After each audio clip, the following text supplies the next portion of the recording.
China is warning Canada to stop meddling in its affairs. This after Foreign Affairs Minister Chrystia Freeland and her European Union counterpart issued a statement condemning recent violence between police and pro-democracy protesters in Hong Kong.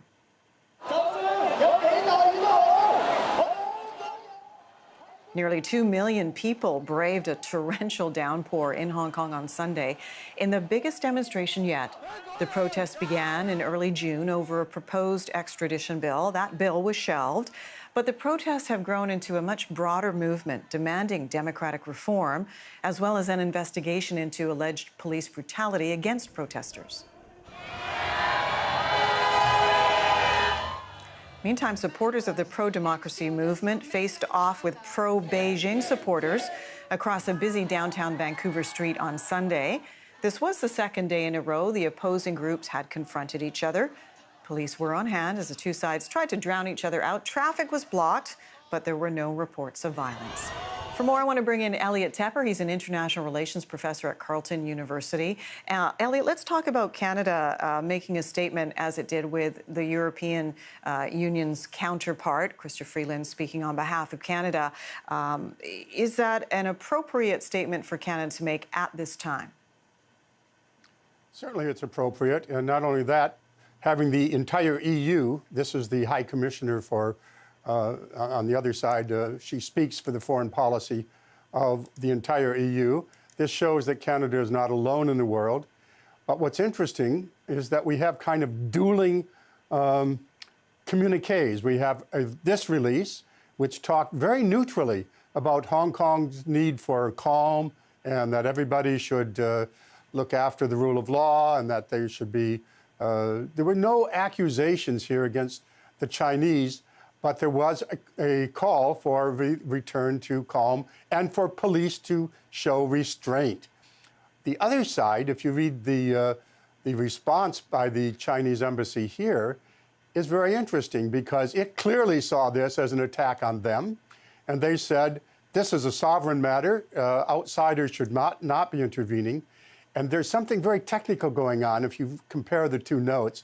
One said, ours said, you know, that this is the governing instruments for Hong Kong are part of international law.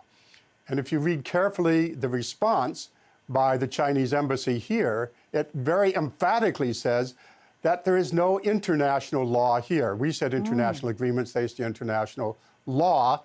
And so they have really slapped us hard, in a sense, in a very diplomatic way. But Canada obviously has the right to stand up for the some 300,000 Canadians who call Hong Kong home right now. Yes. We should keep in mind that that's far more Canadians living in Hong Kong than, say, PEI, and about the same numbers in Saskatchewan. So we have deep and legitimate concerns, but beyond that, we stand with the EU for supporting democracy and support of freedom of movement, freedom of assembly around the world. So we have a very legitimate role to play here. But notice how cautious we are. We did not come out with flamethrowers here. We could have come out with a much stronger statement. Some of our columnists here in Canada and some of the opposition have been much stronger. But we have two hostages there. We have the two Michaels, and we are in a long-term dispute over that. So until that is settled, it's rather a constraint on Canadian behavior. Well, China seems to regard Canada at this point as sort of an annoying mosquito. So was there any backlash? I mean, would Chrystia Freeland have had to think long and hard before issuing the statement, or does Canada really have nothing further to lose at this point? If you compare the statement by the Chinese embassy this time to their previous ambassador, who has now departed, interestingly, he's now the ambassador, the Chinese ambassador to France, where the G7 is meeting, where Hong Kong possibly will be on the agenda, officially or in the sidelines. But the previous ambassador was much, much harsher toward Canada.